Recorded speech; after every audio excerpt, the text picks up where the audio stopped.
चुनावी जनसभा में इकट्ठा हुए बीएसपी के सभी छोटे बड़े पदाधिकारी एवं कार्यकर्तागण, आज आप लोग यहाँ तेलंगाना स्टेट में विधानसभा के लिए हो रहे आम चुनाव में अपनी पार्टी के उम्मीदवारों के समर्थन में व खासकर पार्टी के यहाँ state president Shri RS. Parveen Kumar, जो काबिल, ईमानदार, मिशनरी व निष्ठावान भी हैं, ये भी चुनाव लड़ रहे हैं और इनको आप लोग अपना मुख्यमंत्री बनाने के खास उद्देश्य के साथ ही मुझे सुनने के लिए यहाँ इकट्ठा हुए हैं। तो उसके लिए मैं आप सभी लोगों का हार्दिक दिल से आभार प्रकट करती हूँ। हालांकि इनकी कामयाबी के लिए यहाँ के स्थानीय कोऑर्डिनेटर व नेताओं के साथ साथ केंद्रीय स्टेट कोऑर्डिनेटर एवं राज्यसभा सांसद श्री रामजी गौतम भी पूरे जी जान से लगे हुए हैं। इनकी भी मैं बहुत बहुत आभारी हूँ। और अब मैं यहाँ हो रहे विधानसभा आम चुनाव में ये कहना चाहूंगी कि हमारी पार्टी ये चुनाव आपके तेलंगाना प्रदेश की अधिकांश विधानसभा की सीटों पर अकेले अपने बलबूते पर ही पूरी तैयारी व दमदारी के साथ ये चुनाव लड़ रही है। इसके साथ ही हमने बीएसपी से जुड़ने की तादाद को ध्यान में रखकर फिर उसी अनुपात में ही यहाँ सर्व समाज के लोगों को टिकट भी दिए हैं। लेकिन अब मैं आप लोगों का ध्यान यहाँ हो रहे विधानसभा आम चुनाव में अपनी पार्टी बीएसपी को कामयाब बनाने के लिए कुछ जरूरी बातों की तरफ दिलाना चाहती हूँ। और इस संदर्भ में सबसे पहले मैं आप लोगों को ये कहना चाहूंगी कि आजादी के बाद इस लंबी अवधि में भी यहाँ सभी विरोधी पार्टियों की रही सरकारों में आपके प्रदेश सहित पूरे देश में भी सर्व समाज में से विशेषकर एससी, एसटी, ओबीसी, मुस्लिम व अन्य धार्मिक अल्पसंख्यकों के साथ साथ गरीबों, मजदूरों, किसानों, व्यापारियों एवं अन्य मेहनतकश लोगों का भी सही से विकास व उत्थान आदि नहीं हो सका है। जिनकी सरकारों की नीतियों व कार्यशैली को अब इन्हें और ज्यादा आजमाने की जरूरत नहीं है। और इस मामले में खासकर मैं एससी, एसटी व ओबीसी वर्गों के लोगों को ये भी बताना जरूरी समझती हूँ कि इन्हें परम पूज्य बाबा साहब डॉक्टर भीमराव अंबेडकर के कड़े संघर्ष एवं अथक प्रयासों से भारतीय संविधान के तहत मिले कानूनी अधिकारों में से खासकर सरकारी नौकरियों में जो आरक्षण की सुविधा मिली है, तो उसे भी यहाँ शुरू से ही इन वर्गों के प्रति हीन व जातिवादी मानसिकता रखने वाली सभी विरोधी पार्टियों की रही सरकारें प्रभावहीन बनाने में तथा इसे अब धीरे धीरे खत्म करने की भी पूरी कोशिश में लगी हुई है। यही मुख्य वजह है कि देश में आजादी के बाद व शुरू में केंद्र व अधिकांश राज्यों में भी काफी लंबे समय तक सत्ता में आसीन रही कांग्रेस पार्टी ने और अब पिछले कुछ वर्षों से केंद्र एवं काफी राज्यों में भी बीजेपी व अन्य विरोधी पार्टियों की भी रही सरकारों ने इनका ये आरक्षण का कोटा अभी तक भी पूरा नहीं किया है। पदोन्नति में आरक्षण को तो इन्होंने मान्य कोर्ट की आड़ में काफी हद तक खत्म ही कर दिया है। और इस मामले में लगभग यही खराब स्थिति हमें यहाँ आपके तेलंगाना प्रदेश में भी देखने के लिए मिल रही है। इसके साथ ही अब इन वर्गों के लोगों को प्राइवेट सेक्टर में आरक्षण दिए जाने की व्यवस्था किए बिना ही केंद्र व राज्यों में भी ज्यादातर सरकारी कार्य यहाँ प्राइवेट सेक्टर के जरिए देश के अधिकांश बड़े बड़े पूंजीपतियों व धनराशियों को ही दिए जा रहे हैं, जिसके कारण अब पूरे देश में इन वर्गों के लोगों को आरक्षण का बहुत कम ही लाभ मिल पा रहा है और इससे अब पूरे देश में एससी एसटी के साथ साथ ओबीसी वर्गों को भी काफी ज्यादा नुकसान हो रहा है। और यहाँ मैं आप लोगों को ये भी कहना चाहूंगी कि कांग्रेस के वरिष्ठ नेता तो इस समय चुनाव के दौरान एससी एसटी व ओबीसी वर्गों का वोट लेने के लिए ये बड़े पैमाने पर प्रचार कर रहे हैं अपनी चुनावी जनसभाओं में कि जातीय जनगणना होनी चाहिए। लेकिन आप लोगों को ये मालूम होना चाहिए जो जातीय जनगणना कराने की बात कर रहे हैं तो तब तो उनको अपने लोगों को ये मालूम होना चाहिए। और कांग्रेस के नेताओं को मैं बताना चाहती हूँ कि जो आज ये लोग जातीय जनगणना की बात कर रहे हैं, जब केंद्र में कांग्रेस पावर में थी अंग्रेजों के जाने के बाद लंबे अरसे तक पावर में रही, तो अति पिछड़े वर्ग के लोगों ने एससी एसटी की तरह तो अपने लिए भी आरक्षण की मांग की कि केंद्र की सरकार को रिजर्वेशन उन्हें भी देना चाहिए। लेकिन कांग्रेस की सरकार ने उनकी मांग को स्वीकार नहीं किया। पहले का लेकर कमीशन बना, उसकी रिपोर्ट रद्दी की टोकरी में डाल दी, उसको उन्होंने लागू नहीं किया। फिर मंडल कमीशन की रिपोर्ट आई, उसको भी लागू नहीं किया। तो जो कांग्रेस पार्टी आज एससी एसटी ओबीसी को के मामले में, खासकर ओबीसी के मामले में जातीय जनगणना करा के उनको रिजर्वेशन देने की बात कर रही है कि उनको उनका हक मिलना चाहिए, तो जब मंडल कमीशन की रिपोर्ट आई तो उसको उन्होंने लागू नहीं किया। और मंडल कमीशन की रिपोर्ट को हमारी पार्टी बनी थी, तो पूरे देश में हमारी पार्टी ने इसको लागू कराने के लिए केंद्र की सरकार पर, कांग्रेस पर दबाव बनाने के लिए हमने काफी एजिटेशन किया, लेकिन कांग्रेस ने उसे स्वीकार नहीं किया, मंडल कमीशन की रिपोर्ट को माना नहीं। लेकिन हमारी पार्टी बनी थी और 1989 में हमारे कई मेंबर पार्लियामेंट पहली बार जीत कर आए। 1984 में पार्टी बनी, 89 में हमारे कई मेंबर पार्लियामेंट लोकसभा में जीत कर आए। मैं खुद भी यूपी से, बिजनौर से लोकसभा की पहली बार मेंबर पार्लियामेंट बनी, तो हमारे कई एमपी जीत कर आए। तो उस समय केंद्र में कांग्रेस सत्ता से बाहर हुई, श्री बीपी सिंह के नेतृत्व में मिली जुली सरकार बनी। श्री बीपी सिंह ये चाहते थे कि बीएसपी भी सरकार में शामिल हो, और बीपी सिंह जी ने ये कहा मान्यवर श्री कांशीराम जी से कि हम मायावती को जो भी मिनिस्ट्री बड़ी चाहे हम देने के लिए तैयार हैं, लेकिन सरकार में शामिल हो जाए। तो उस समय हमने श्री बीपी सिंह को ये कहा, वो प्रधानमंत्री थे, हमने उनको ये कहा कि हमें कोई बड़ा मंत्रालय आपका नहीं चाहिए, हमारी दो मांगे हैं। पहली मांग ये है कि मंडल कमीशन की रिपोर्ट को लागू करो, जो कांग्रेस ने लागू नहीं की है, और दूसरी मांग ये है कि हमारे लोग कांग्रेस से ये लंबे अरसे से मांग करते रहे कि जिन्होंने भारतीय संविधान बनाया तो बाबा साहब को भारत रत्न की उपाधि से सम्मानित किया जाना चाहिए। हमारी दो मांगे स्वीकार कर लो, हमें मिनिस्ट्री नहीं चाहिए, हम आपको समर्थन दे देंगे। श्री बीपी सिंह की सरकार ने हमारी इन दोनों मांगों को मान लिया।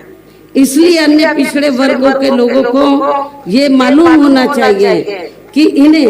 यानी कि ओबीसी वर्गों के लोगों को मंडल कमीशन की रिपोर्ट के तहत आरक्षण की ये सुविधा केंद्र में कांग्रेस पार्टी की रही सरकार में नहीं मिली है, बल्कि बीएसपी के कड़े संघर्ष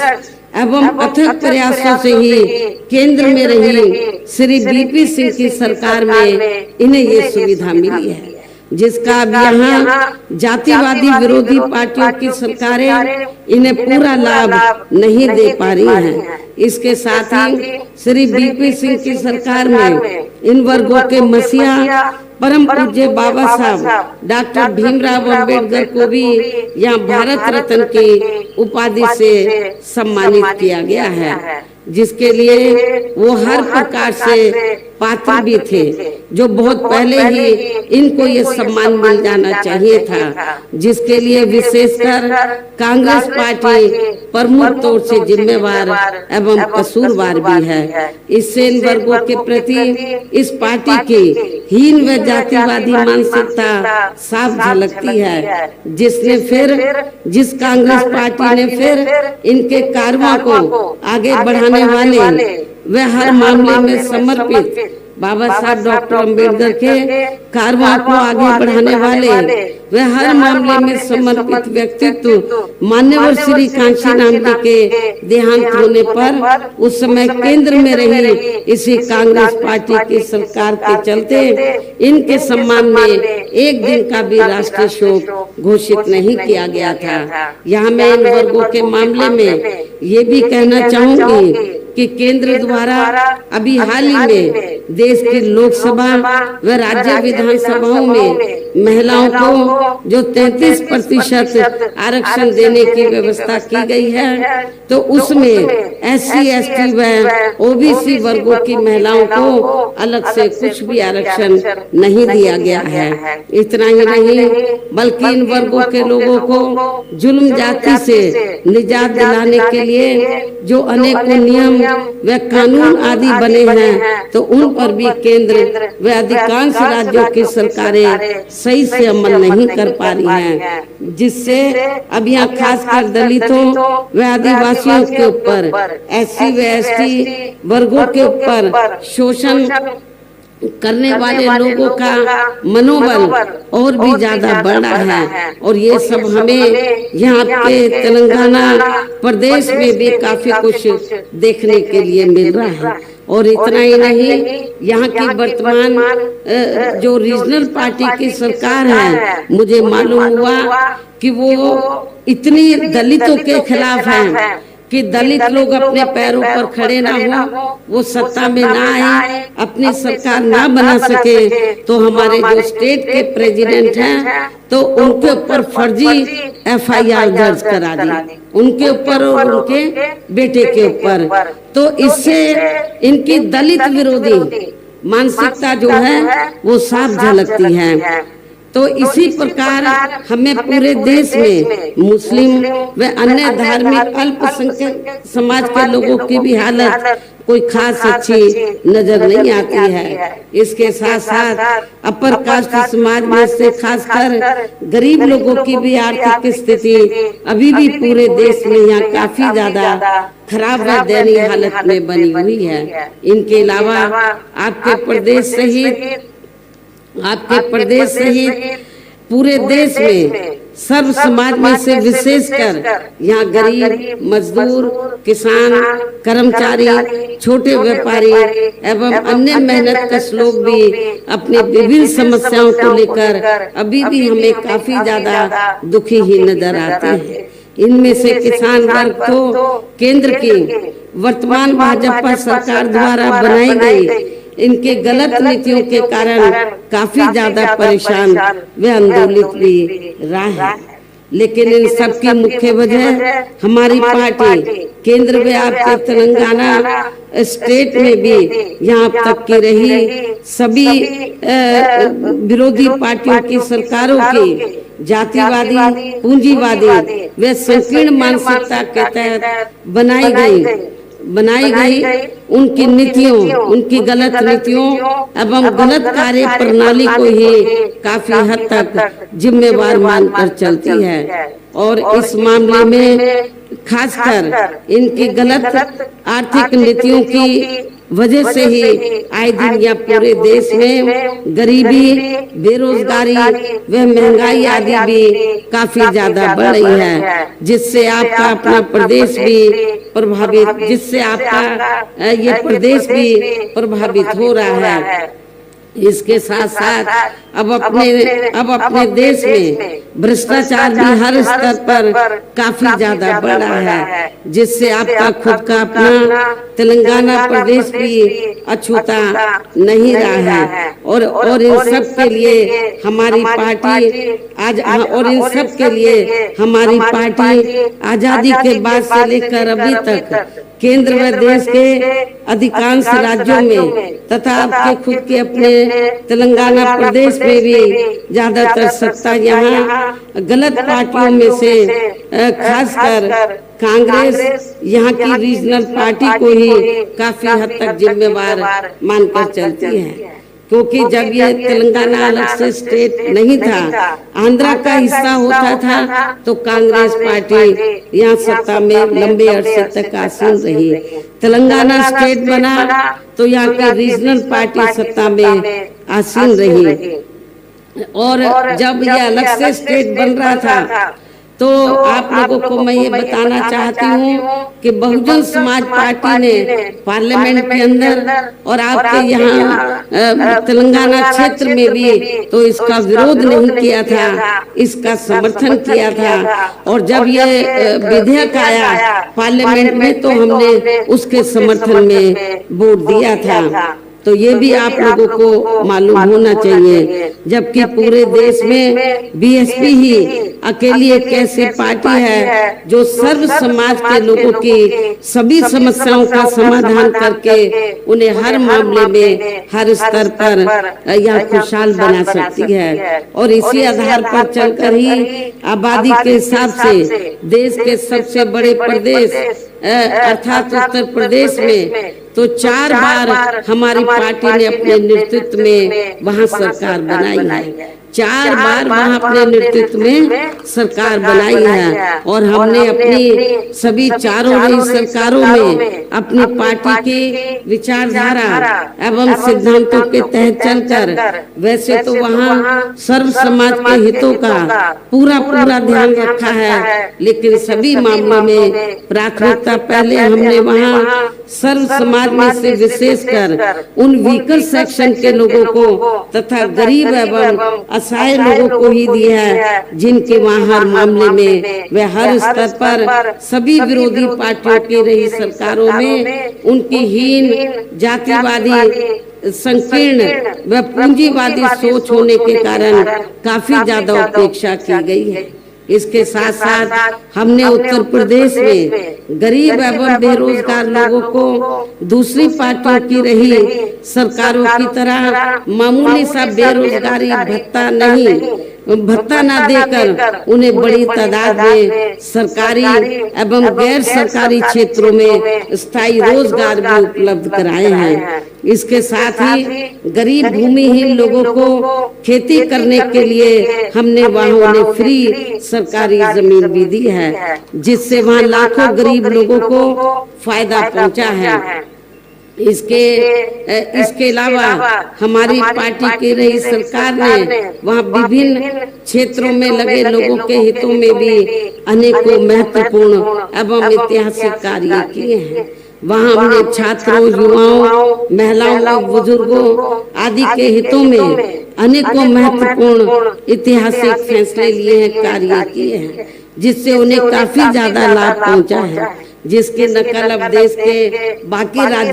राज्यों की सरकारें कर रही हैं, लेकिन उनकी नीयत साफ नहीं है, इसलिए उसका फायदा इन लोगों को पूरा नहीं मिल पा रहा है। साथ ही हमने उत्तर प्रदेश में सर्व समाज के लोगों के ऊपर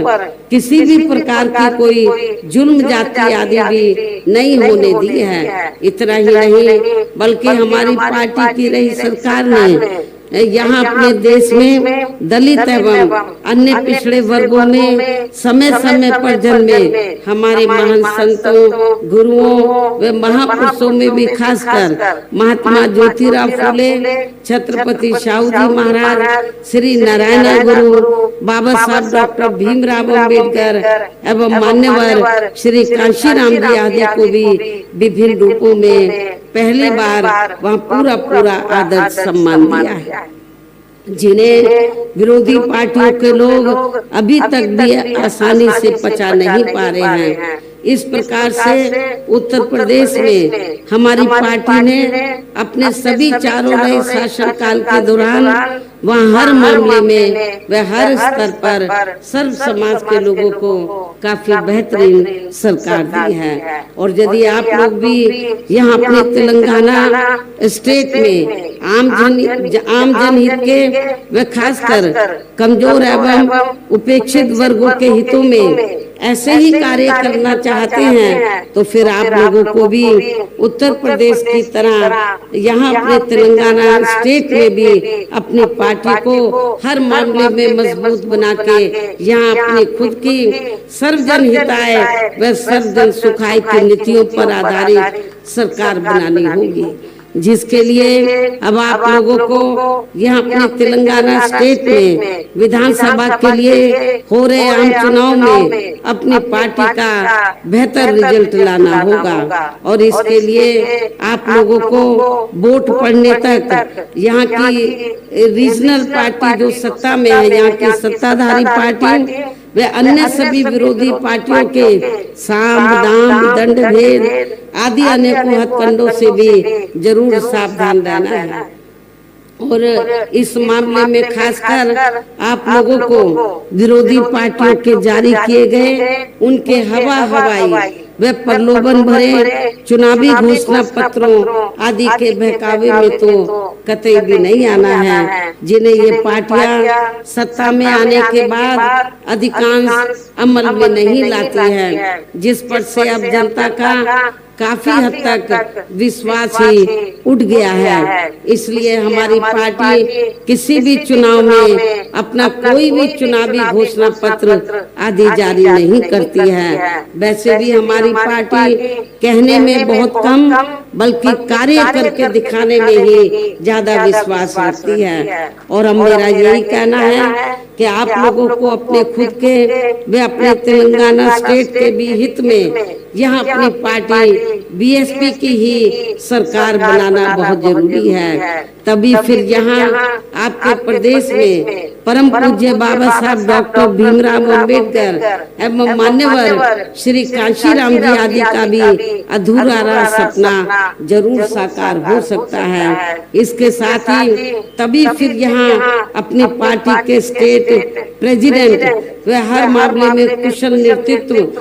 श्री आर.एस. परवीन कुमार को भी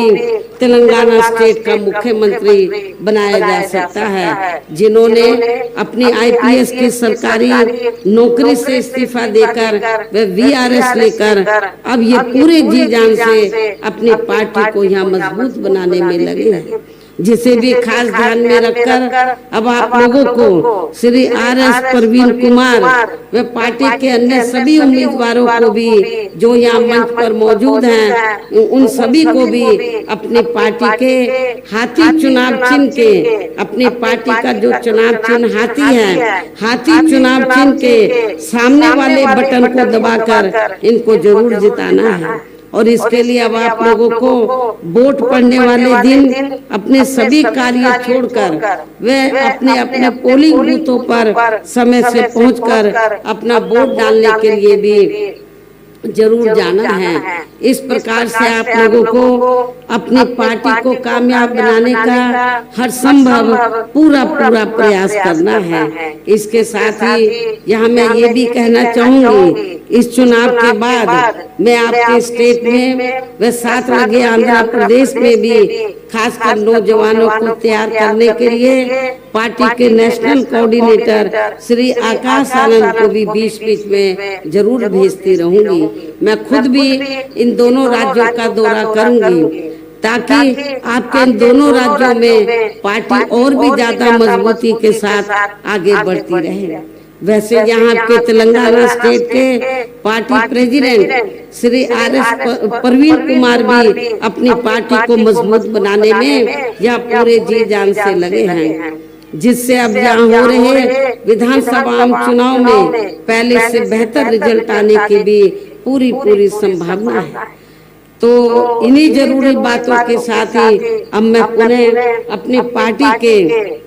सभी उम्मीदवारों को जो आपके सामने यहाँ खड़े हैं, अपनी पार्टी के सभी उम्मीदवारों को BSP का जो चुनाव चिन्ह हाथी है, हाथी चुनाव चिन्ह के सामने वाले बटन को दबाकर इनको भारी वोटों के अंतर से जिताने की पुरजोर अपील करते हुए अब मैं अपनी बात यही समाप्त करती हूँ। जय भीम, जय भारत।